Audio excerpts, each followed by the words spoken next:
I think it's irresponsible to say Americans are stranded. They are not. We are committed to bringing Americans who want to come home. We are not leaving Americans who want to return home. We are going to bring them home. And I think that's important for the American public to hear and understand. They're not stranded. Stop being irresponsible. There aren't Americans stranded. Gosh, we're totally going to bring them home. Oh, and then they moved on from that. And they were like, well, there's like 100 there.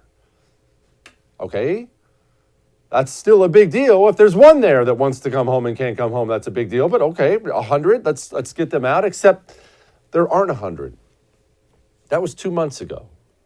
As of right now, we know of about 450 American citizens still stuck in Afghanistan. Still stuck in Afghanistan.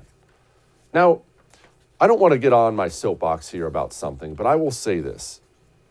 Part of being an American has always been, we will come get you if you are left behind somewhere. If you are stuck somewhere and you're an American citizen and you want to come back home, the American mantra has always been, we're not going to leave you. We will come get you. And we just took 450 American citizens and we just left them there like they were trash. I cannot believe what has happened to this country. I cannot believe where we are in our standing in the world and how truly disgusting and depraved the communists who've taken over the Democratic Party are. These are the worst people on the planet. And let's also remember something else about our disastrous withdrawal from Afghanistan. And I just want to make sure everybody's really clear about this. Remember, State Department took over. They abandoned Bagram, but then realized that it was all going poorly, so they sent our guys back in to try to guard some random airport. 13 of our guys got incinerated by ISIS at that airport, and then, in response to that, we drone striked a family of 10, including little kids, and our great generals claimed it was a righteous strike. Yeah, that really happened. Oh, and we can't forget about the refugees.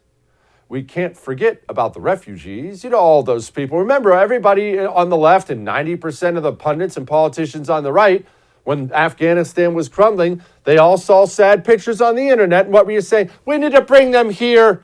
Can we get them all here? Let's just bring them all in. We're America. We're better than that. Don't you love that? You hear that all the time. We're better than that. Yeah, 18-year-old girl just got raped in Montana by one of those refugees, because it turns out we now know Joe Biden ordered the military to fill up the planes with unvetted refugees, and we have since shipped them to the United States of America. Where are they now, Jesse? Well, I don't know. We know there's at least one bar hopping in Montana assaulting women. Where are the others? Do you think that was the only one? Why don't we have this information? Why won't the Biden administration tell us where these people are? And let's not forget something. I don't care how nice everybody tries to sound when it comes to different cultures and immigration. All cultures are not equal. All cultures do not mix well here. Europe had a horrible disaster on its hands with refugees specifically from Afghanistan.